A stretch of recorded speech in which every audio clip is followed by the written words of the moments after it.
Pala saint Thomas ടി.ടിയുടെ 90ാം വാർഷിക ആഘോഷ സമ്മേളനം നടന്നു. പാലാ രൂപത corporate secretary reverend father George Pullukalayil ഉദ്ഘാടനം ചെയ്തു. മാതാപിതാക്കളും കുട്ടികളും തമ്മിൽ ഉണ്ടായിരിക്കേണ്ട നല്ല ബന്ധത്തെക്കുറിച്ചും മാതാപിതാക്കൾക്ക് എന്നും സ്നേഹവും കരുതലും തിരികെ നൽകുന്നവരാവണം കുട്ടികളെന്നും ഫാദർ ജോർജ് പുല്ലുകാലയിൽ ഉദ്ഘാടന സന്ദേശത്തിൽ പറഞ്ഞു.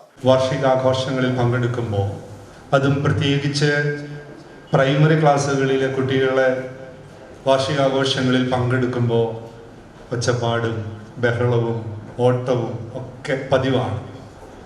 എന്നാൽ ഇവിടെ കുട്ടികൾ എത്ര അച്ചടക്കത്തോടുകൂടിയാണ് വ്യാപരിക്കുന്നത്.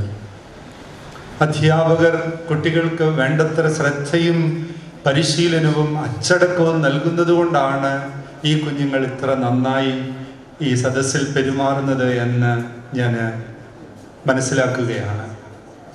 സിബിസാറിൻ്റെ നേതൃത്വത്തിലുള്ള ഈ നല്ല അധ്യാപക സമൂഹത്തെ എല്ലാവരുടെയും പേരിൽ ഞാൻ ആത്മാർത്ഥമായി അഭിനന്ദിക്കുന്നു. നല്ല കയ്യടി കൊടുത്തു.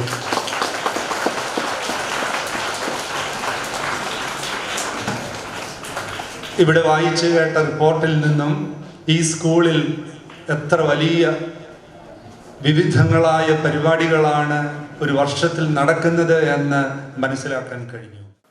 സമ്മേളനത്തിൽ municipal councillor Maya Rahul, priest home director father Augustine Theruvath, school principal Sibi PJ, PTA president Manju Tomy, school leader Akhil Sijo, school chairperson Priyanka Jose, staff secretary Shajiman Joseph, വിദ്യാർത്ഥി പ്രതിനിധി നിധിയ, അന്ന, രാജീവ് തുടങ്ങിയവർ സംസാരിച്ചു. കുട്ടികളുടെ വിവിധ കലാപരിപാടികളും നടന്നു.